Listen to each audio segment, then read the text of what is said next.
Hello दोस्तों, नमस्कार। आपका वाई वन स्टडी पॉइंट में स्वागत करता हूं।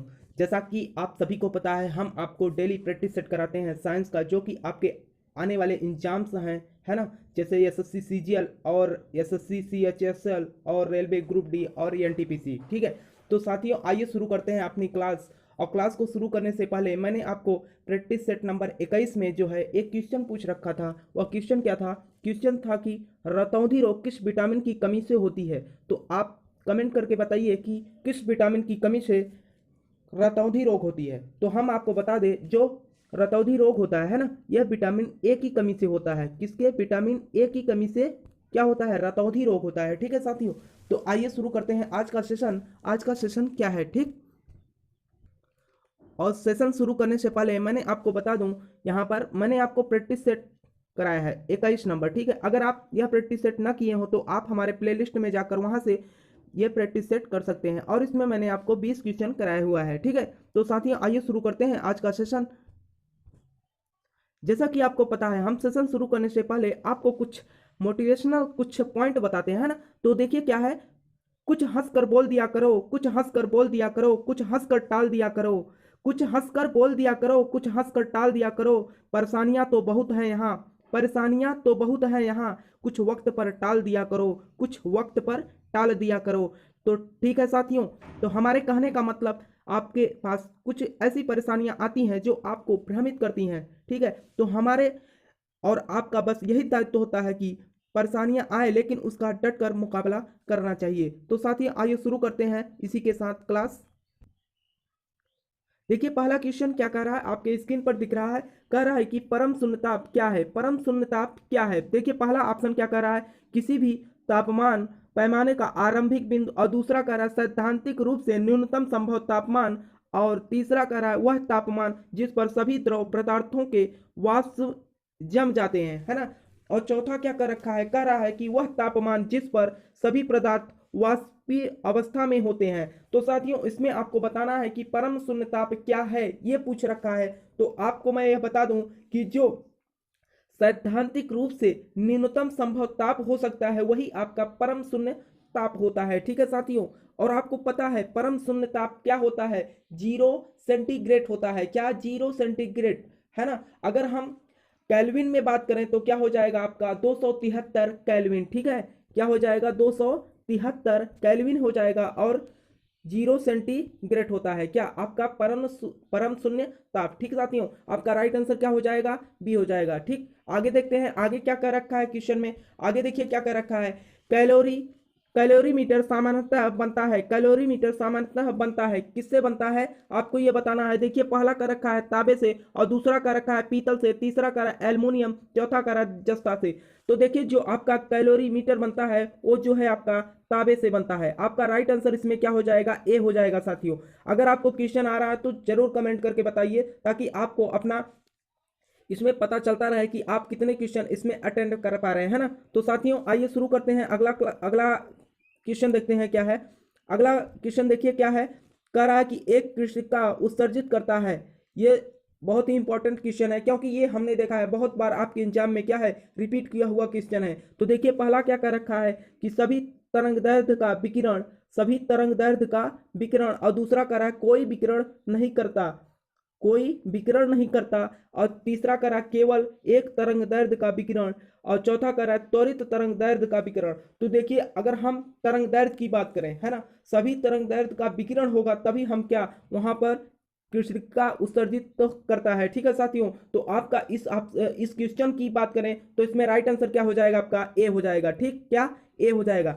अगर आपको क्वेश्चन आ रहा है तो आप जरूर कमेंट करके बताते जाइए। ठीक है, आगे देखते हैं आगे क्वेश्चन क्या कर रखा है। आगे क्वेश्चन कह रखा है कि पहाड़ों पर पानी निम्नलिखित तापमान पर उबलने लगता है। जैसा कि आपको पता ही है, पहाड़ों पर जो पानी होता है जमीन के अपेक्षा पहाड़ों पर जल्दी से उबलने लगता है ना। तो क्या कारण है ये पूछ रखा है, या ये पूछ रखा है कि किस टेम्परेचर पर वह उबलने लगता है। जैसा कि हमको आपको पता है कि पृथ्वी पर हम देखते हैं, अगर सामान्य वे में बात करें तो क्या 100 सेंटीग्रेड पर पानी हमारा क्या करता है? बॉयल करने लगता है, मतलब उबलने लगता है ना। तो अब देखिए ऑप्शन इसमें क्या कर रखा है इस क्वेश्चन के अकॉर्डिंग, पहाड़ों पर पानी निम्नलिखित तापमान पर उबलने लगता है। तो देखिए पहला का रखा है 100 सेंटीग्रेड से कम और दूसरा का रखा है 100 सेंटीग्रेड से अधिक और तीसरा का रखा है 100 सेंटीग्रेड पर, चौथा का रहा इनमें से कोई नहीं। तो इनमें से कोई नहीं तो हो ही नहीं सकता, क्योंकि कोई ना कोई तो ऑप्शन जरूर सही होगा। तो हम आपको बता दें कि जैसे कि 100 सेंटीग्रेड से अधिक जब कोई भी, जैसे मान लीजिए पानी ही है, जब 100 सेंटीग्रेड से अधिक गर्म होता है तो पूरा पूरा वाष्प में बदल जाएगा, है ना। तो अगर हम बात करते हैं तो ये जो पहाड़ों की बात किया है, तो यहाँ पर 100 सेंटीग्रेड से कम टेम्परेचर पर ही क्या पानी बॉयल करने लगता है, मतलब उबलने लगता है। ठीक, तो आपका राइट आंसर क्या हो जाएगा, इसमें ए हो जाएगा। ठीक है साथियों, आइए देखते हैं नेक्स्ट क्लास क्या है। नेक्स्ट क्लास देखिए, नेक्स्ट क्वेश्चन क्या कर रखा है कि दाब बढ़ाने पर बर्फ का गलनांक, दाब बढ़ाने पर बर्फ का गलनांक क्या होता है। देखिए पहला का रखा है बढ़ता है, दूसरा का रखा है घटता है, तीसरा का रहा है अपरिवर्तित रहता है, चौथा का रहा है पहले बढ़ता है फिर घटता है, पहले बढ़ता है फिर घटता है। तो इसमें आपको राइट आंसर बताना है। राइट आंसर क्या हो जाएगा, तो हम आपको बता दें जब दाब बढ़ाने पर बर्फ का गलनांक जो है क्या होता है, बताइए क्या होगा। राइट आंसर बी हो जाएगा, क्या घटता है। ये सब चीजें देखिए याद करने वाली चीजें हैं। कहने का मतलब ये जब कॉन्सेप्टुअल आप समझे हैं तो आप बता सकते हैं ना, दाब बढ़ाने पर बर्फ का गलनांक जो है घटता है। ठीक, आगे देखते हैं आगे क्वेश्चन क्या है। और आगे क्वेश्चन करने से पहले मैं आपसे रिक्वेस्ट करना चाहूंगा, अगर आप क्लास अच्छी लग रही हो तो क्लास को प्लीज़ लाइक करिएगा। अगर आप चैनल पे नए हैं तो चैनल को सब्सक्राइब कर ले, ताकि आपको हमारे क्लास की जो भी नोटिफिकेशन हो आप तक बराबर पहुंचता रहे। तो साथियों आइए शुरू करते हैं नेक्स्ट क्वेश्चन। नेक्स्ट क्वेश्चन क्या कर रखा है, नेक्स्ट क्वेश्चन का रखा है कि पसीने का मुख्य उपयोग है। पसीने का मुख्य उपयोग, क्वेश्चन को देखकर बड़ा अजीब लग रहा है कि पसीने का मुख्य उपयोग, कहने का मतलब हमारे शरीर से जो पसीना निकलता है उससे हमारे शरीर को कुछ ना कुछ फायदा होता होगा, है ना। तो देखिए पहला क्या कर रखा है, क्या इसमें सही होगा, शरीर का ताप नियंत्रित रखने में, शरीर का ताप नियंत्रित रखने में, और दूसरा कह रहा है कि शरीर से जल की मात्रा संतुलित रखने में, और तीसरा कह रहा है कि शरीर से विष पदार्थ निकालने में, और चौथा कह रहा है त्वचा के छिद्र से गंदगी दूर रखने में।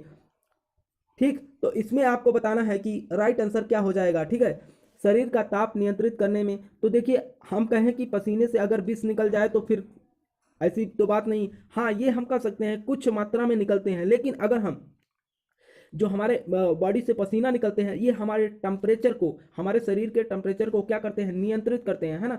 तो आपका इसमें ऑप्शन क्या हो जाएगा, शरीर का तापमान नियंत्रित रखते हैं, है ना। जैसे कि हमको ज़्यादा गर्मी लगता है तो तुरंत हमारे बॉडी से क्या पसीना निकलने लगता है, और ये पसीना इसीलिए निकलता है कि वो हमारे बॉडी के टेम्परेचर को क्या मेंटेन रखे। ठीक, तो आपका राइट आंसर क्या हो जाएगा, इसमें ए हो जाएगा। आगे देखते हैं आगे क्वेश्चन क्या है।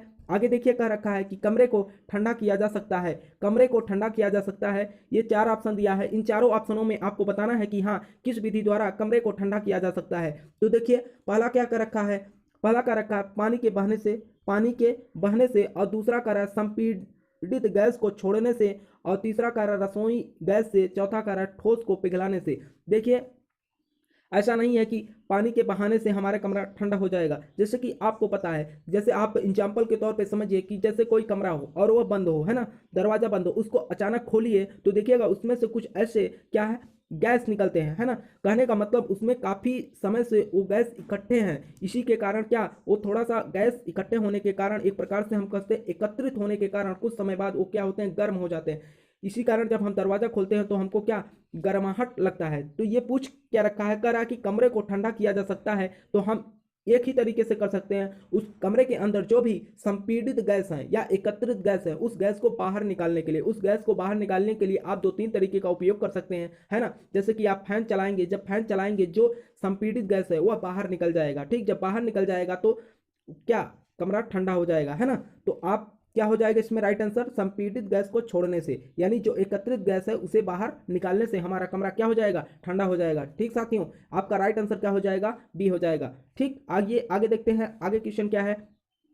आगे का रखा है कि थर्मोस्टेट वह यंत्र है, थर्मोस्टेट वह यंत्र है जो, अब देखिए आप सभी को पता होगा थर्मोस्टेट या थर्मो का ज़्यादातर उपयोग सभी लोग करते हैं, है ना। तो देखिए पहला क्या कर रखा है ऑप्शन में, ऊष्मा मापता है, और दूसरा कह रहा है तापक्रम मापता है, और तीसरा कह रहा है किसी निकाय का तापक्रम को नियंत्रित करता है, किसी निकाय का तापक्रम को नियंत्रित करता है, और तीसरा का रखा है, चौथा क्या कर रखा है, किसी निकाय का दाब, ये दाब होगा, ठीक है, दाब नियंत्रित करता है। ठीक, क्या हो जाएगा, किसी निकाय का दाब नियंत्रित करता है। ठीक है, तो इसमें आपको राइट आंसर बताना है। राइट आंसर क्या हो जाएगा? ठीक, तो देखिए क्या इसमें आपका पहला क्या रखा है, उष्मा मापता है, और दूसरा क्या कर रखा है, तापक्रम मापता है। तो आपका राइट आंसर इसमें जो हो जाएगा क्या होगा, किसी निकाय का तापक्रम को नियंत्रित करता है। क्या, जैसे कि आप थर्मस, थर्मस का नाम सुना है?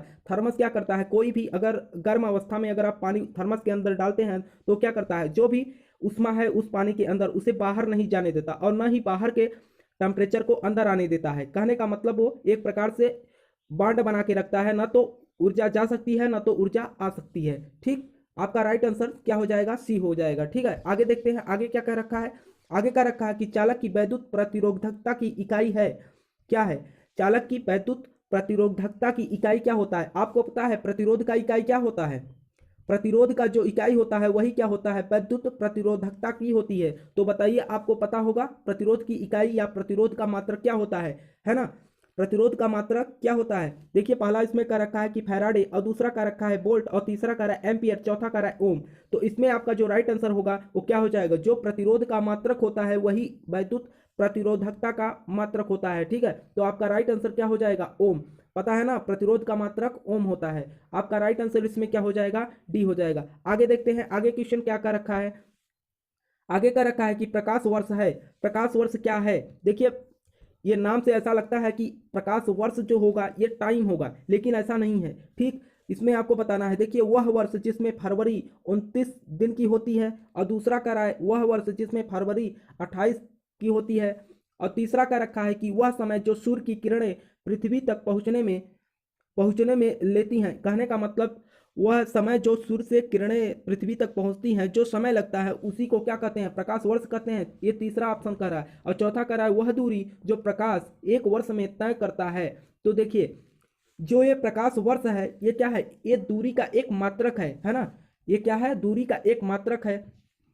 तो क्या हो जाएगा, वह दूरी जो प्रकाश एक वर्ष में तय करता है। ठीक है, कहने का मतलब एक वर्ष में जितनी दूरियां तय की गई हों उसी को क्या कहते हैं, प्रकाश द्वारा, है ना? प्रकाश द्वारा जितनी दूरी एक वर्ष में तय की गई हो, ठीक है, वो प्रकाश वर्ष के मात्रक के अकॉर्डिंग हम क्या करते हैं, मापते हैं। तो आपका राइट आंसर क्या हो जाएगा, डी हो जाएगा। ठीक है, इसमें क्या हो जाएगा, डी हो जाएगा। आगे देखते हैं।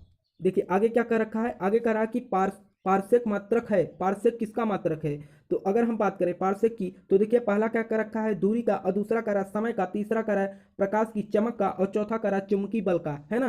तो इसमें आपको बताना है कि राइट आंसर क्या हो जाएगा। कहने का मतलब पारसेक मात्रक है ये पूछ रखा है सीधा सीधा। तो हम आपको बता दें कि जो ये पारसेक होता है ये भी क्या, दूरी का एक मात्रक होता है। क्या, दूरी का एक मात्रक होता है, और ये सबसे बड़ा मात्रक होता है। ठीक है, आपका राइट आंसर क्या हो जाएगा, इसमें ए हो जाएगा। ठीक, आइए नेक्स्ट क्वेश्चन देखते हैं। नेक्स्ट क्वेश्चन क्या कर रखा है, उस नेक्स्ट क्वेश्चन को करने से पहले एक आपको देखिए बीच में भी हमने एक सुविचार देखिए क्या है, जीत बस वही सकता है, जीत बस वही सकता है जिसकी कोशिश तो हार गई हो।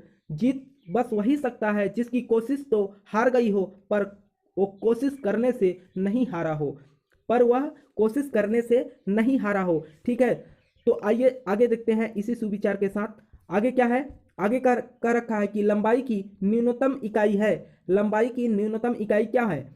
देखिए पहला ऑप्शन, आपको चार ऑप्शन दिख रहे हैं, इसमें बताना है कि लंबाई के न्यूनतम इकाई का मतलब क्या होता है, मात्रक। ठीक, मात्रक बताना है आपको, क्या हो जाएगा। पहला का रखा है माइक्रोन, और दूसरा का रखा है नैनोमीटर, तीसरा का रखा है एंगस्ट्रॉन, चौथा का रहा है फर्मी मीटर।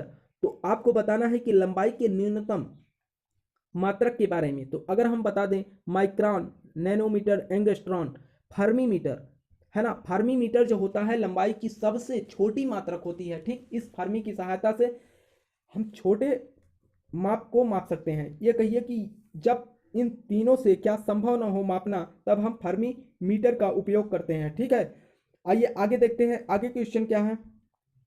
आगे कह रहा है कि टापसन इकाई का प्रयोग किया जाता है। टापसन इकाई का प्रयोग किया जाता है, देखिए पहला क्या कर रखा है, पृथ्वी की मोटाई मापने में, और दूसरा का रखा है हीरे की मोटाई मापने में, और दूसरा का रहा है ओजोन परत की मोटाई मापने में, और चौथा का रखा है कि ध्वनि के मापने में। ठीक, तो आपको इसमें राइट आंसर बताना है। राइट आंसर क्या होगा, तो देखिए तापसन, तापसन की इकाई का प्रयोग कहाँ किया जाता है। जैसे कि आपको पता होगा हमारे वातावरण के ऊपर जब हम आकाश और पृथ्वी की बात करें तो इसके बीच में क्या एक ओजोन परत होता है। ठीक, उसी ओजोन परत को मापने के लिए हम क्या करते हैं, तापसन इकाई का प्रयोग करते हैं। तो आपका राइट आंसर इसमें क्या हो जाएगा, सी हो जाएगा। ओजोन परत की मोटाई को मापने के लिए आपका राइट आंसर सी होगा इसमें। ठीक, आगे देखते हैं आगे क्या कर रखा है। आगे का रखा है सिस्मोग्राफ क्या रिकॉर्ड करता है। सिस्मोग्राफ क्या रिकॉर्ड करता है, तो देखिए पहला का रखा है क्या, हृदय की धड़कन, और दूसरा का रखा है वायुमंडल का दाब, तीसरा का रखा है भूचाल, चौथा का रहा है इनमें से कोई नहीं। तो देखिए आपको ये बताना है कि इसमें से क्या हो जाएगा,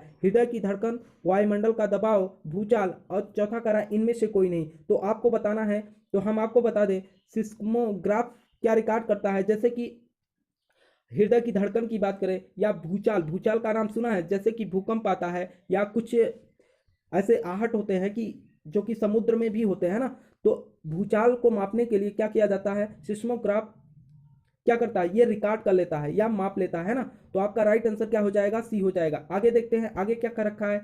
आगे का रखा है कि सड़क पर चलने की अपेक्षा बर्फ पर चलना, क्या कर रखा है, सड़क पर चलने की अपेक्षा बर्फ पर चलना कठिन है, क्योंकि अब ये तो सभी को पता है क्यों सड़क पर चलना आसान होता है और बर्फ पर चलना कठिन होता है। तो देखिए हमें और आपको पता है कि सड़क पर जो है अच्छा खासा घर्षण बल काम करता है, लेकिन अगर हम बर्फ की बात करें, बर्फ पे जो है थोड़ा सा वह चिकना सतह हो जाता है और वहां पर घर्षण बल कम काम करता है, और घर्षण बल कम काम करता है तो हमको चलने में असुविधा महसूस होता है। ठीक है, तो इसीलिए क्या बर्फ पर चलना थोड़ा सा कठिन होता है। ठीक है, तो आपको ऑप्शन देखिए, इस ऑप्शन में बताना है कि राइट आंसर क्या हो जाएगा। देखिए क्या कर रखा है कि बर्फ सड़क से सख्त होती है, बर्फ जो है सड़क से सख्त होती है, और दूसरा का रखा है कि सड़क बर्फ से सख्त होती है, और तीसरा का रहा है बर्फ में घर्षण अधिक होता है, और चौथा का रहा कि बर्फ में सड़क के अपेक्षा घर्षण कम होता है। तो देखिए बर्फ में घर्षण तो कम होता है, अधिक की बात कहाँ से हुई,